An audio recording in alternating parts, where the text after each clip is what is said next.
سيئات أعمالنا من يهده الله فلا مضل له وأشهد أن لا إله إلا الله وحده لا شريك له وأشهد أن محمدا عبده ورسوله يا أيها الذين آمنوا اتقوا الله حق تقاته ولا تموتن إلا وأنتم مسلمون يا أيها الناس اتقوا ربكم الذي خلقكم من نفس واحدة وخلق منها زوجها وبث منهما رجالا كثيرا ونساء واتقوا الله الذي تساءلون به والأرحام إن الله كان عليكم رقيبا يا أيها الذين آمنوا اتقوا الله وقولوا قولا سديدا يصلح لكم أعمالكم ويغفر لكم ذنوبكم ومن يطع الله ورسوله فقد فاز فوزا عظيما أما بعد فإن أصدق الحديث كتاب الله وخير الهدي هدي محمد صلى الله عليه وسلم وشر الأمور محدثاتها وكل محدثة بدعة وكل بدعة ضلالة وكل ضلالة في النار أعوذ بالله من الشيطان الرجيم إن صلاتي ونسوكي ومحياي ومماتي لله رب العالمين উপস্থিত সম্মানিত মুসাল্লিবিন্দু, প্রশংসা মাত্রই আল্লাহর, যে রব্বুল আলামিন পবিত্র জুমাতে উপস্থিত হওয়ার তৌফিক দান করেছেন, সে রব্বুল আলামিনের প্রশংসা আলহামদুলিল্লাহ। সরকারে দো আলম সৈয়দুল মুরসালিন খাতামুন নবীন নবী মুহাম্মদ সাল্লাল্লাহু আলাইহি সাল্লামের প্রতি দরুদ ও সালাম নাজিল হোক, আমিন। আল্লাহুম্মা সাল্লি আল্লাহুম্মা বারিক।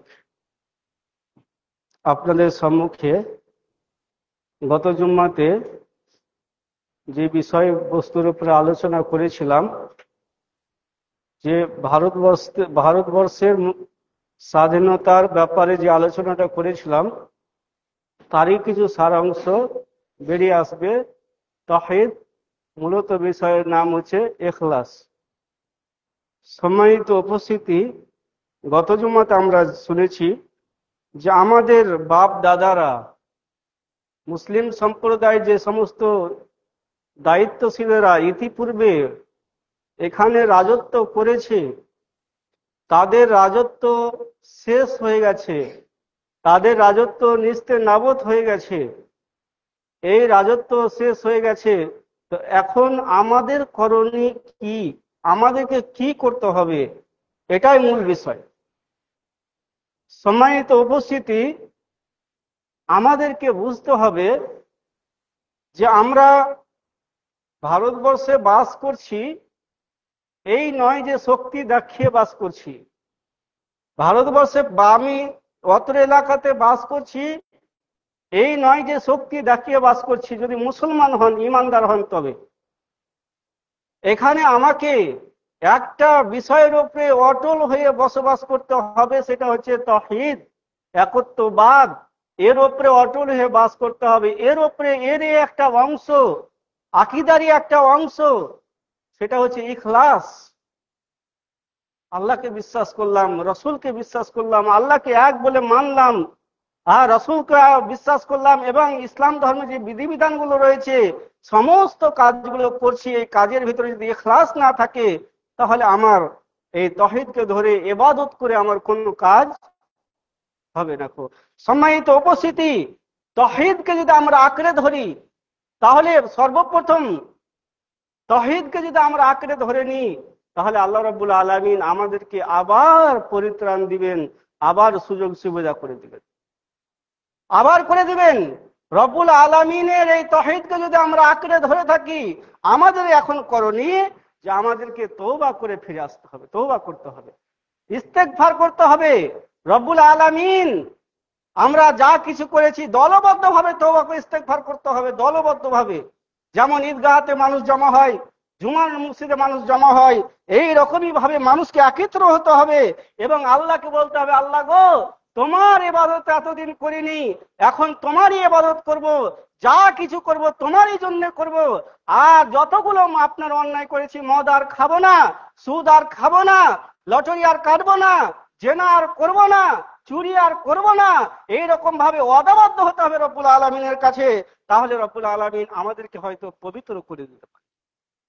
সম্মানিত উপস্থিতি, ইউনুস নবীর একটি ঘটনা উল্লেখ করেন। তারা যখন বুঝতে পেরেছেন যে আল্লাহ রাব্বুল আলামিন আমাদের উপর অসন্তুষ্ট আছে, তো দলের দল মানুষ গিয়ে জঙ্গলের ভিতরে গিয়ে রব্বুল আলামিনকে বলছে, আল্লাহ গো, তুমি ছাড়া আমাদের কেউ নাই খো, তুমি আমাদেরকে ক্ষমা করো এবং আমাদেরকে আবার সঠিক জায়গাতে হাজির করো।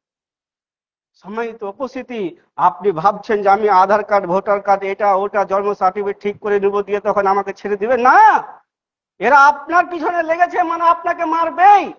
এর জন্য আপনাকে তাওহীদকে আঁকড়ে ধরতে হবে। আপনি দেখেন রব্বুল আলামিন আপনি শুধু মুখস্থ করে রাখেন না, যেই দোয়াটাই মুখস্থ আছে, যেই সূরাটাই মুখস্থ আছে, এটাকে আপনি অনুবাদ করতে শিখেন, তাকে বুঝতে শিখেন যে এই দোয়াটার ভিতরে আমি কি বলছি। আপনি পড়ছেন, আল্লাহুম্মা মালিকাল মুলকি তুতিল মুলকা মান তাশা ওয়া তুইজ্জু মান তাশা ওয়া তুযিল্লু মান তাশা বিয়াদিকাল খায়র ইন্নাকা আলা কুল্লি শাইইন কাদির। প্রথমে যে অংশটা রয়েছে, রাজত্ব রব্বুল আলামিন দিয়েছেন, এই রাজত্বকে রব্বুল আলামিন দিয়েছেন, রাজত্বকে আবার ভাঙতেও পারেন, সেটা কদির শব্দ ব্যবহার করেছেন। আলিমেরা বসে আছে, যেখানে কদির কেন ব্যবহার হলো, আলিম কেন হলো না, গফুর কেন হলো না, আরো যে সিফাতি নামগুলো রয়েছে সেই সমস্ত নামগুলো না বলে রব্বুল আলামিন বলছেন কদির। কদির কদিরের ঊর্ধ্বে আর কোনো কাউরের ক্ষমতা নেই। কদির এমন একটা শব্দ, তাবারাকাল্লাযী বিয়াদিল মুলক ওয়া হুয়া আলা কুল্লি শাইইন কাদির। সমস্ত রাজত্ব আমার হাতে এবং আমি সমস্ত কিছুর উপরে ক্ষমতা রাখি। সমস্ত কিছুর উপর আল্লাহ রাব্বুল আলামিন ক্ষমতা রাখে।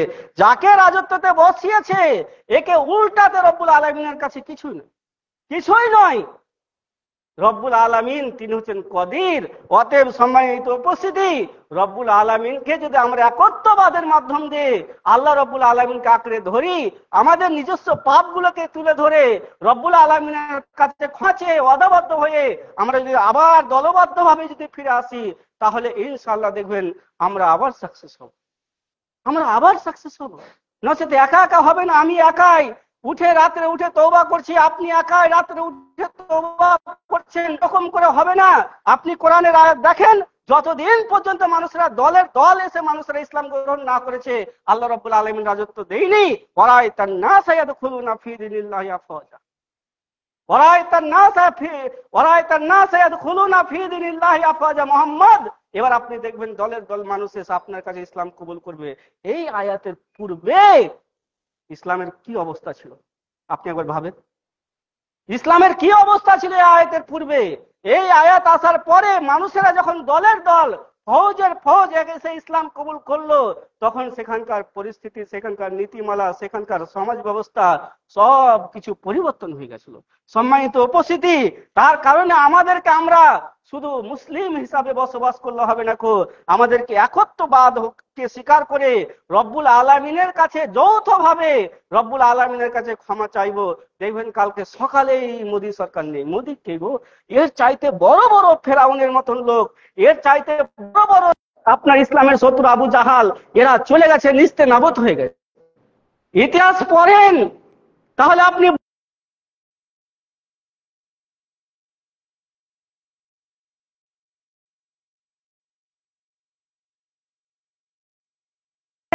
সম্মানিত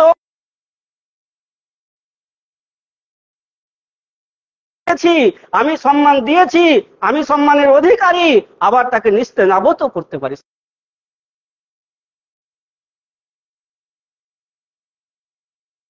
কি আমাদের এই সমস্ত বিষয় জানা নেই, আমাদের ভিতরে ইমানের গতি নেই। আপনার কি বলছে, তাওহীদকে আপনি ধরে রাখতে পারবেন এরকম আপনার ভিতরে সিস্টেম নেই। তার কারণে আমরা ভয়ে ছুটে বেড়াচ্ছি, ভয়ে ছুটে বেড়াচ্ছি। সম্মানিত উপস্থিতি, আপনাকে এই পরামর্শ দিলাম না যে আপনার কাগজপাতি আপনি ঠিক করিয়েন রাখো, এই পরামর্শ আপনাকে দিলাম না, আপনাকে দিলাম যে আপনি ওইগুলো করেন, কিন্তু আপনি বুঝতে শিখেন যে আল্লাহ কে, রাসূল কে, তাওহীদ কি, এই সম্পর্কে আপনি বুঝতে শিখেন। তাহলে দেখবেন আপনার মন প্রাণ ঠান্ডা হবে, আপনার জীবন ঠান্ডা হবে, অন্তর ঠান্ডা হবে, আপনি রব্বুল আলামিনকে বিশ্বাস করবেন, আল্লাহকে বিশ্বাস জানেন যে রব্বুল আলামিন শুধু আপনার এই মসজিদের ভিতরে আমার কথা শুনছে এমন বিষয় নয়, পথে পথে ঘাটে রাস্তাতে যে কোনো জায়গাতে যে কোনো স্থানে রব্বুল আলামিন আমার কথা শুনছেন, আমাকে দেখছেন, আমাকে রব্বুল আলামিন গাইড করছেন। এই রব্বুল আলামিনের এই ক্ষমতাকে বিশ্বাস করেন, এই ক্ষমতাকে বিশ্বাস করেন। অনেক মানুষ এখানেই বসে আছে, আল্লাহ সম্পর্কে জ্ঞান নেই। এখানেই মানুষ বসে আছে, আল্লাহর কি ক্ষমতা, আল্লাহ কি করতে পারেন, আল্লাহর কেমন ক্ষমতা রয়েছে এই সম্পর্কে কোনো জ্ঞান নেই। অনেক মানুষ আছে, কোনো জ্ঞান নেই। সম্মানিত উপস্থিতি, এটা আপনাকে বোঝাতে চাইছি, আল্লাহ সম্পর্কে জ্ঞান চর্চা করেন, আল্লাহ সম্পর্কে জানেন। কত আল্লাহ সম্পর্কে সাহাবারা জেনেছিলেন। রাসূল সাল্লাল্লাহু আলাইহি সাল্লামকে আবু বকর বলছেন, আল্লাহর নবী গো, এই যে ফুটা দিয়ে তারা একবার নিচের দিকে তাকালেই আমাদেরকে ধরে নিন। এই যে কাফেরের দল ঘুরছে লম্বা, আমি শুধু ইশারা করছি আপনাদেরকে। রাসূলুল্লাহ সাল্লাল্লাহু আলাইহি সাল্লাম বলছেন, তুমি চুপ করো, আল্লাহ আমাদের সাথে আছে।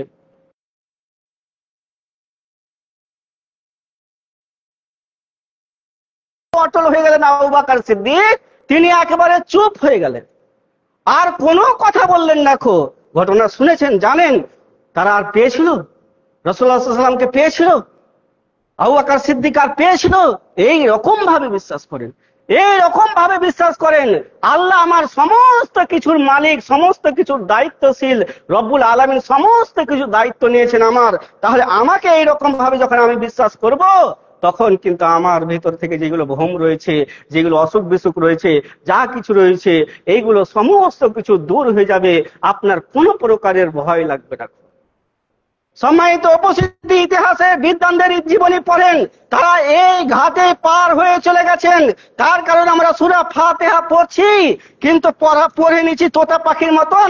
এই যে ছোট ছোট ছেলেগুলো কবিতা মুখস্থ করেছে, এইরকম আমরা এই সূরা ফাতিহাটাকে যদি ভালো করে জানি, তাহলে আমরা কোনো সময় পথভ্রষ্ট হতে পারবো না। আল্লাহ রাব্বুল আলামিনকে প্রতিদিন সূরা নামাজের ভিতরে সূরা ফাতিহার মাধ্যমে বলছি, ইহদিনাস সিরাতাল মুস্তাকিম সিরাতাল লাযিনা আনআমতা আলাইহিম গায়রিল মাগযুবি আলাইহিম ওয়ালাদ দাল্লিন। এই লাস্টের অনুবাদটা আপনি পড়েন, লাস্টের অনুবাদটা, আল্লাহ তুমি আমাকে সঠিক পথ দাও, যেই পথে চলে গেছে তোমার ইমানদার ব্যক্তিরা, সৎ ব্যক্তিরা যেই পথে চলে গেছে সেই পথ দিও না, যেই পথে গুমরাহ লোক গেছে জল্লিন পথ দিও না, খারাপ পথ দিও না। প্রতিদিন আপনি আল্লাহকে বলছেন, আর আপনি অপরের আশ্রয় কেন নিচ্ছেন গো? কেন অপরের আশ্রয় নিচ্ছেন?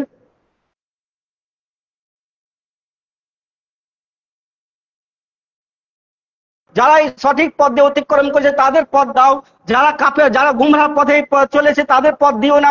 আল্লাহকে এই কথা বলে আপনি আবার অন্যের আশ্রয় নিচ্ছেন।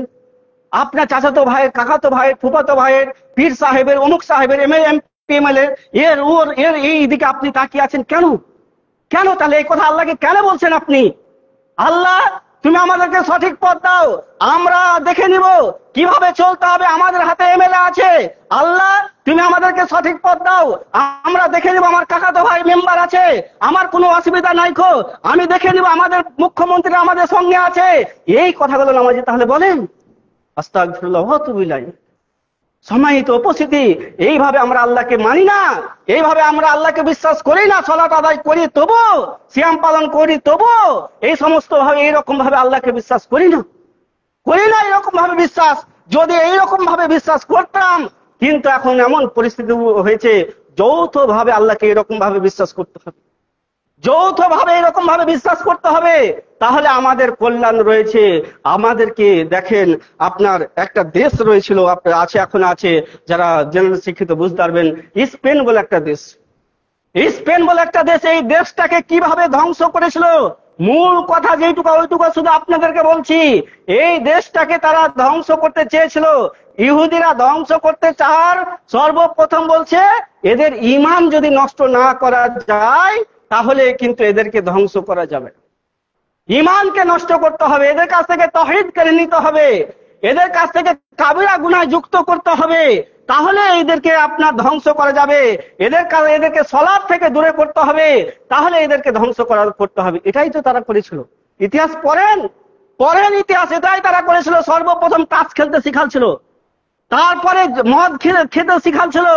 এই সমস্ত কাজ করে মুসলমানদের যখন ঈমান ঢিল হয়ে গেল, মানুষেরা সালাতে ঠিক করে আসে না, মদ খেয়ে যেখানে সেখানে পড়ে থাকে, তখন এদের বিরুদ্ধে যুদ্ধ ঘোষণা করেছিল। ইতিহাস পড়েন ইতিহাস।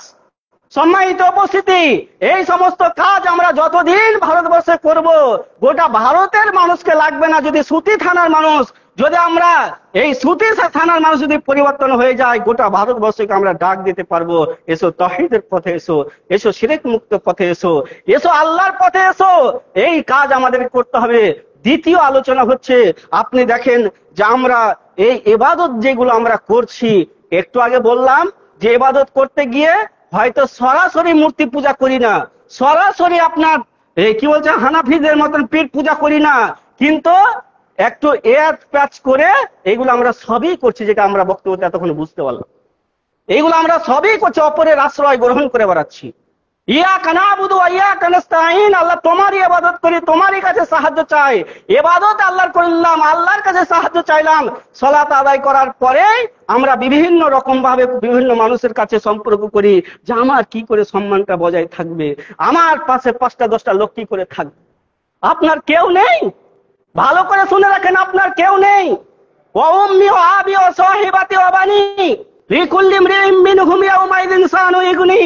এই আয়াতের অনুবাদ পড়েন, তাহলে আপনি বুঝতে পারবেন আপনার কেউ নেই, আপনার স্ত্রী কেউ নয়, আপনার ছেলে কেউ নয়, আপনার মা কেউ নয়, কেউ আপনার নয়।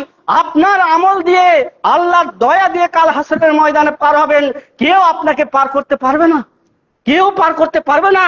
সম্মানিত উপস্থিতি, দ্বিতীয় আলোচনা যে আমাদেরকে ইবাদতের ভিতরে আমাদের ইখলাস উঠে গেছে। ইখলাস নেই, নির্ভেজাল ইবাদত করব, আল্লাহর জন্য করব, আল্লাহর ইবাদত করব, আল্লাহকে খুশি করার জন্য করব, এই জিনিসটা আমাদের ভিতরে নেই। নামাজ পড়তে পড়তে, রুকু করতে করতে, কোন দান সাদকা করতে করতে, এই করতে করতে আমরা দেখি যে মানুষ কতটা খুশি হলো, মানুষ কতটা রাজি হলো, এই দিকে আমরা খুব লক্ষ্য রাখি, এই দিকে আমাদেরকে খুব খেয়াল রাখতে হয় যে আমার মানুষ কতটা খুশি হলো আমার দ্বারাতে মানুষ কতটা খুশি হলো। এই কাজ করবেন, যে যতদিন এই কাজ করবেন ততদিন আপনার ইবাদত লাভ হবে না, ইবাদত করে কোনো লাভ হবে না। একজন আরবি বিদ্বান বলছেন যে ইখলাসটা কেমন জিনিস।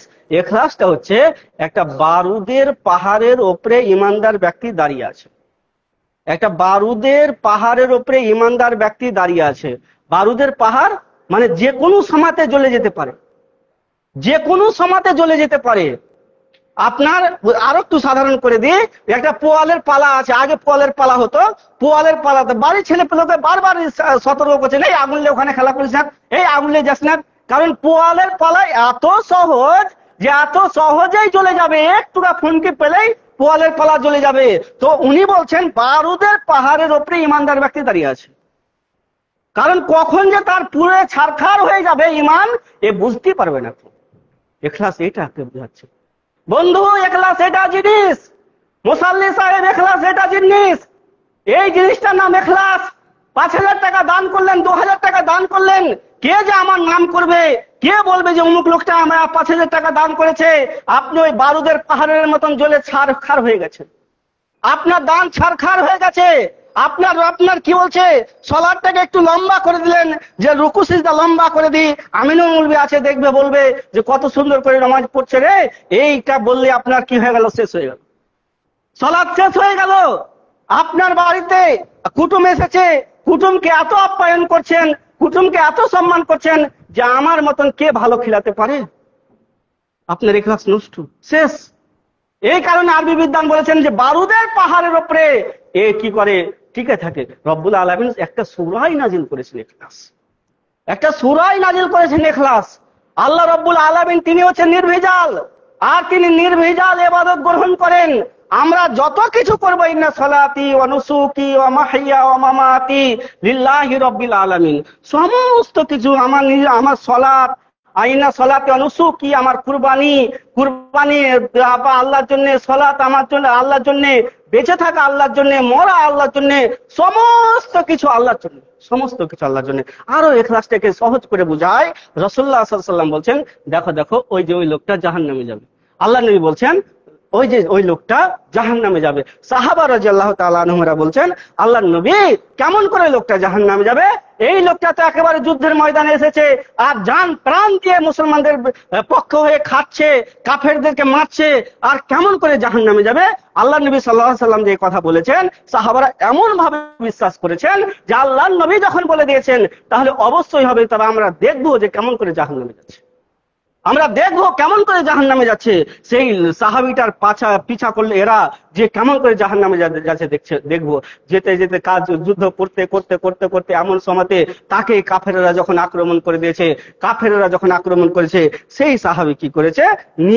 নিজে তার ভোজালিটাকে কলিজার ভিতরে ভরে দিয়ে আত্মহত্যা করে দিল। বন্ধু, আপনি ভাববেন না যে খুব নামাজি আমি, মুসলিম সম্প্রদায়, আপনি ভাববেন না আমি খুবই একেবারে তাহাজ্জুদ পড়ি, কোরআন তেলাওয়াত করি। মুহাম্মদ সাল্লাল্লাহু আলাইহি ওয়াসাল্লাম বলেছেন, ইন্নামাল আমালু বিল খাওয়াতিম, যার শেষ আমল ভালো সে সব চাইতে ভালো, যার শেষ আমল ভালো তার সব চাইতে ভালো। আপনার ঈমান যে কখন বেরিয়ে চলে যাবে, আপনার সালাত সিয়াম কখন বেরিয়ে চলে যাবে আপনি নিজেও টের পাবেন না। তার কারণে রব্বুল আলামিনকে আপনাকে প্রতিদিন বলতে হবে, রব্বানা আফরিগ আলাইনা, রব্বানা লা তুযিগ কুলুবানা বা'দা ইয হাদাইতানা ওয়া হাব লানা মিন লাদুনকা রাহমা ইন্নাকা আনতাল ওয়াহ্হাব। রব্বুল আলামিন তিনি হেদায়েতের মালিক। লাস্টের শব্দটাকে আপনি লক্ষ্য করেন, তিনি হচ্ছেন ওয়াহাব, তিনি হেদায়েতের মালিক। আপনি রব্বুল আলামিনকে কথা বলতে থাকেন, রব্বুল আলামিনকে বলেন, রব্বানা আফরিগ আলাইনা সাবরাও ওয়া তাওয়াফানা মুসলিমিনা। এই দোয়াগুলোকে আপনি মুখস্থ করেন, সময় দেন, দিয়ে রব্বুল আলামিনকে বলেন, কমপক্ষে বাংলাতেই বলেন, আল্লাহ গো তোমার পথে যেন মৃত্যু পর্যন্ত থাকতে পারি। সম্মানিত উপস্থিতি, ইখলাস যদি আপনার ইবাদতে না থাকে, রুকু সিজদা সঠিক না থাকে, যদি আপনার সিয়ামে আপনার আল্লাহর জন্য সন্তুষ্ট না থাকে, তাহলে আপনার ইবাদত করে কোনো প্রকারের লাভ হবে না, কোনো প্রকারের লাভ হবে না। বিবাহ বাড়িতে, জালসাতে, মসজিদ চালাতে গিয়ে, মাদ্রাসা চালাতে গিয়ে, বিভিন্ন সমাজ চালাতে গিয়ে, নিজের পরিবারকে চালাতে গিয়ে সর্বদা ইখলাস রাখবেন। ইখলাসকে আয়ত্ত করার যেটা সবচাইতে বড় উপায়, সেটা হচ্ছে মনকে উদার করবেন। মনকে উদার করবেন, মন ছোট করবেন না, মনকে ছোট করবেন না, মন উদার করবেন। মানুষ আপনার ভুল করলো, মানুষকে সঙ্গে সঙ্গে আপনি ক্ষমা করবেন। ভাই তুমি ভুল করেছো, ঠিক আছে, তোমাকে আমি ক্ষমা করে দিলাম। আর বোন রে তুই ভুল করেছিস, ঠিক আছে, তোকে আমি ক্ষমা করে দিলাম। আমার ছেলে আমার ভুল করেছে, আমি ক্ষমা করে দিলাম। এই ক্ষমার দৃশ্যে দেখেন, অন্তরকে বড় করেন, দেখবেন ইখলাস কি বলছে আপনার রিয়াকার, আল্লাহকে ছাড়া অন্য কাউকে দেখানো, এই জিনিসগুলো আপনার ভিতরে থাকবে না, এই জিনিসগুলো আপনার ভিতরে থাকবে না, নষ্ট হয়ে যাবে। কিন্তু আমাদের মনটাই সব চাইতে বড় ছোট, মনটাই সব চাইতে বড়। মনকে উদার করেন। আপনার বাড়িতে যা কিছু আছে এইগুলো জিনিসগুলোকে আপনি মানুষকে কিছু কিছু করেও সহযোগিতা করেন, সাহায্য করেন। আপনি মনকে উদার রাখেন, মানুষকে ক্ষমা করেন। যত মানুষকে ক্ষমা করবেন আপনার দেখবেন ইখলাসটা আরো জেগে উঠবে। এই কেন হলো, ওই কেন হলো, সেই কেন হলো, অমুক কেন হলো, এই কেন হলো, এত যদি প্রশ্ন করবেন আপনার মন ছোট হয়ে যাবে। সম্মানিত উপস্থিতি, তাহলে আপনার যদি এই ইখলাসকে যদি আঁকড়ে না ধরতে পারেন, নির্ভেজাল ভাবে আপনি যদি ইবাদত করতে না পারেন, তাহলে আপনার হবে না। আরো সহজ করেন, তাহলে বুঝতে পারবেন যে বিভিন্ন কোম্পানিওয়ালা লিখছে যে আমার এই মধু নির্ভেজাল মধু, আমার অমুক জিনিসটা নির্ভেজাল বাজারে বিক্রি হচ্ছে। নির্ভেজাল কেন লিখছে? আমরা এতদিন হাদিস হাদিস আমাদের বিদ্বানগণ হাদিস বলেছে, আর এখন পরবর্তীতে সহি হাদিস বলতে হচ্ছে। এর মানে হচ্ছে ভেজাল ঢুকেছে, এর মানে যে আপনার খাবারে ভেজাল ঢুকেছে, তার কারণে নির্ভেজাল বলছে। নির্ভেজাল আল্লাহ রাব্বুল আলামিন বলছেন, তিনিও কোরআন মাজিদে এই কথা ব্যবহার করেছেন, নির্ভেজাল। নির্ভেজাল রব্বুল আলামিন বলেছেন সূরা নাহলের ভিতরে, রব্বুল আলামিন বলেছেন ওখানে যে আমি তোমাদেরকে নির্ভেজাল খাবার দিয়ে থাকি, তোমাদেরকে দুধ দিই। নির্ভেজাল খালিসে রব্বুল আলামিন বলেছেন, ইন্না নুসকিকুম মিম্মা ফি বুতুনি ফারসি ওয়া দামামিল লাবানান খালিসান সাইগাল লিসারিবিন। রব্বুল আলামিন বলেছেন নির্ভেজাল। আর আপনি বলছেন নির্ভেজাল। রব্বুল আলামিনের নির্ভেজালকে কেমন করে রব্বুল আলামিন নির্ভেজাল করেছে দেখেন। রব্বুল আলামিন বলছেন আমি তোমাদেরকে দুধ পান করাই একেবারে নির্ভেজাল। গরুর দুধ আমরা খাই, এটা একেবারে নির্ভেজাল। আপনি দেখেন গরু কি কি খাবার খায়, এখানে ওখান থেকে ঘাস লতা পাতা আবিঝাবি এটা ওটা কত কি খায়, খাওয়ার পরে সেই গরুটা দুধ দেয়, এর কথা রব্বুল আলামিন গরু নির্দিষ্ট নেই, ওখানে পশুর কথা আছে। তো আমরা গরু ব্যবহার করি, তার কারণে গরুর কথা বলছি যে গরুর দুধ আমরা পান করছি, গরু কত কি খাচ্ছে। আর সেখানে রব্বুল আলামিন এমন ভাবে নির্ভেজাল ভাবে দুধ দিচ্ছে। রব্বুল আলামিন বলছেন সেই খাবারটাকে 3 ভাগে বিভক্ত করি, একটা হচ্ছে রক্ত তৈরি করি, আর একটা হচ্ছে গোবর। রব্বুল আলামিন বলছেন তারপর একটা হচ্ছে দুধ, লাবান মানে দুধ, দাম মানে রক্ত, আর ফার্স মানে হচ্ছে গোবর। এই 3 ভাগে বিভক্ত করি আর খালিসান একেবারে নির্ভেজাল ভাবে দুধকে টেনে নিয়ে আসি। সম্মানিত উপস্থিতি, গরু জবাই করে দেখেন একবার। আপনি যে নির্ভেজাল করছেন, আপনার ইবাদত ঠিক আছে, আপনি ভালো আছেন, আপনার চেয়ে ভালো কে আছে, আপনার চেয়ে এই কে আছে, আপনার বাড়ির চাইতে কে ভালো আছে, আপনার বেটির চাইতে ভালো কে আছে, আপনার দোকানের মালের চাইতে কার দোকানে মাল ভালো আছে। আল্লাহ রাব্বুল আলামিন এখানে কেমন ভাবে তিনার দুধের ব্যাপারে আলোচনা করতে গিয়ে নির্ভেজাল বলছেন। আপনি গরু জবাই করে দেখেন যে সেখানে কোনো প্রকারের ছাকনার ব্যবস্থা নেই। তারপরেও কেমন করে লতা পাতা এতগুলো খাওয়ার পরে কোনোদিন কোনো গোয়ালকে দেখেছেন দুধ দহন করার সময় একটা কণাকা পর্যন্ত ওখানে ছিল? এই দুধে আছে ঘাসের কোনো একটা কণাকা, এমন ভাবে নির্ভেজাল। আর আপনার এতগুলো ছাকনাতে ছাকার পরেও আপনার ভেজাল ঢুকে যায়, এতগুলো ছাকনাতে ছাকার পরেও ভেজাল ঢুকে যায়, এতগুলো সুন্দর ভাবে ইবাদত করার পরেও ভেজাল ঢুকে যায়, এত সুন্দর ভাবে ইবাদত করার পর পৃথিবীতে চলার পরেও আপনার ব্যবসা বিজনেস করার পরেও ভেজাল ঢুকে যায় ভেজাল। এই ভেজাল মুক্ত হওয়ার জন্য রব্বুল আলামিনকে খুশি করেন, আল্লাহকে আঁকড়ে ধরেন এবং নিজেকে নির্ভেজাল মনে করেন যে আমি নির্ভেজাল ভাবে থাকবো, আল্লাহ রব্বুল আলামিনের সন্তুষ্টি অর্জন করব এবং নিজের মনকে বড় করব। এই বিষয়গুলোকে যদি আমরা ফিরিয়ে না নিয়ে আসি তাহলে আমরা কখনো আল্লাহ রাব্বুল আলামিনের সন্তুষ্টিকে এবং আমাদের সমাজকে পরিবর্তন করতে আমরা পারবো না।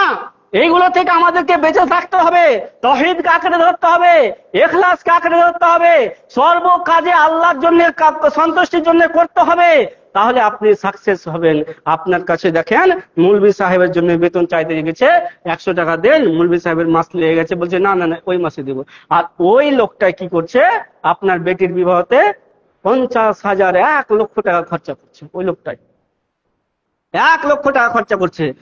একে জাফত ওকে জাফত, একে দিকে দেখতে হবে, কি বলছে আপনার প্যান্ডেল করতে হবে, এই করতে হবে, সেই করতে হবে, এই করতে হবে, ওই করতে হবে, খরচ করে দিল। কারণ এটা লোক দেখবে, আনন্দ পাবে, লোক আসবে, খুশি হবে, এই হবে। এই ভেজাল থেকে আপনি দূরে থাকেন, এই ভেজাল থেকে দূরে থাকেন। ইতিপূর্বে একদিন বলেছিলাম, আল্লামা নাসিরউদ্দিন আলবানী রহমাতুল্লাহ আলাইহি তিনি মক্কাতে গেছেন হজ করার জন্য।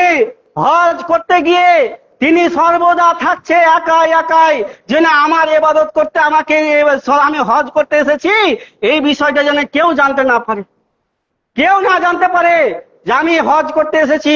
দেখতে পাচ্ছে ওখানে আমার পরিচয় লোক আছে, তো অন্যদিকে রাস্তা ধরছেন যে আমি ওখানে যাব না, লক্ষ লক্ষ মানুষের ভিড়, তিনি লুকিয়ে বেড়াচ্ছেন যে আমাকে যেন কেউ না চিনতে পারে। একজন ব্যক্তি চিনে নিয়েছে, আপনি আল্লামা নাসিরউদ্দিন আলবানী নয়, আপনি আল্লামা নাসিরউদ্দিন আলবানী নয়। তিনি সঙ্গে সঙ্গে কাঁদতে লেগেছেন যে আমি তো চাইছিলাম যে আমাকে কেউ যেন না দেখতে পায়, সো আমি যেন রব্বুল আলামিনকে সন্তুষ্ট করতে চাই, আমার সঙ্গে আমার ইবাদতের সঙ্গে কারোর যেন কোনো সাক্ষাৎ না ঘটে। তো আমার তো সাক্ষাৎ ঘটে গেল। সম্মানিত উপস্থিতি, এইরকম ইমানকে মজবুত করেন, এইরকম ভাবে আল্লাহকে ডাকেন। আপনি ইবাদত করছেন, আমি এই করি, ওই করি, সেই করি, আমার বাড়িতে এই করি, আমি সর্বপ্রথম এই করি, আমি অমুক জায়গাতে দান করলাম, আমার অমুক জায়গাতে এই আছে সেই আছে, এইগুলোকে সব ভুলে যান। যা করেছেন আল্লাহর জন্য করেছেন। আপনার কাহিনী কাউকে শোনাতে যেন না, আপনার কাহিনী কাউকে দেখাতে যেন না। কথায় কথায় বলছে আমি হজ করতে যাচ্ছি, এবার যাবো হজ করতে, আমার এবার হজ করার ইচ্ছা, আমি এই করছি, এইগুলো কথায় কথায় বললেন না। আমরা কি করে আবার মানুষকে হাজির করি, সবকে হাজির করি যে এসো সবাই তোমাদের জাফর থাকলে আমি হজ করতে যাব।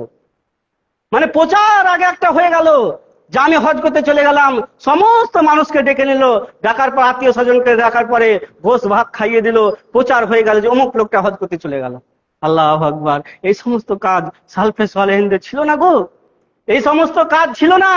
ওরা এই কাজ করেনি, কিন্তু আমরা এই সমস্ত পাবলিককে দেখাবার জন্য, মানুষকে দেখাবার জন্য সমস্ত কাজ করে থাকি। আল্লাহ যেন আমাদেরকে বুঝার তৌফিক দান করে। আমি যেটা মূল কথা আপনাদেরকে বুঝালাম, প্রতিটা ইবাদতে আপনার যেন ইখলাস থাকে, নির্ভেজাল থাকে। নির্ভেজাল বলতে একমাত্র আল্লাহর সন্তুষ্টির জন্য।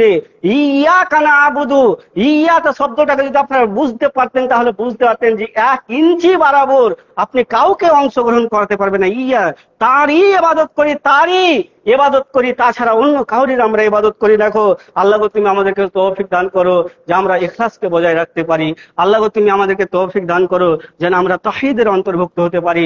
আল্লাহ তুমি আমাদেরকে তৌফিক দান করো যে আমাদের যে সমস্ত মুসলমান ভাইরা নামধারী হোক এবং বিনা নামধারী হোক, সালাত কায়েম করুক আর না করুক, সমস্ত মানুষকে তুমি পরিত্রাণ দাও, সমস্ত মানুষকে তুমি হেদায়েত দাও। তুমি পারো সমস্ত কিছু পরিবর্তন করতে, তোমার হাতে সমস্ত কিছু ক্ষমতা রয়েছে। আল্লাহ তুমি ক্ষমতা দাও, আমাদেরকে হেদায়েত দান করো। আল্লাহুম্মা আমিন। হে রব্বুল আলামিন, তুমি আমাদেরকে ইজ্জত দাও। আমাদের ইজ্জত নিয়ে এখন ছিনিমিনি চলছে, এই ইজ্জতের রক্ষার মালিক একমাত্র তুমি। আল্লাহ তুমি আমাদেরকে সঠিক পথের পথিক করো, আমরা যেন কোরআন সুন্নাহ মোতাবেক চলতে পারি, সেই সমস্ত তুমি তৌফিক দান করো। আল্লাহুম্মা আমিন। ওয়া মা আলাইনা ইল্লাল বালাগ।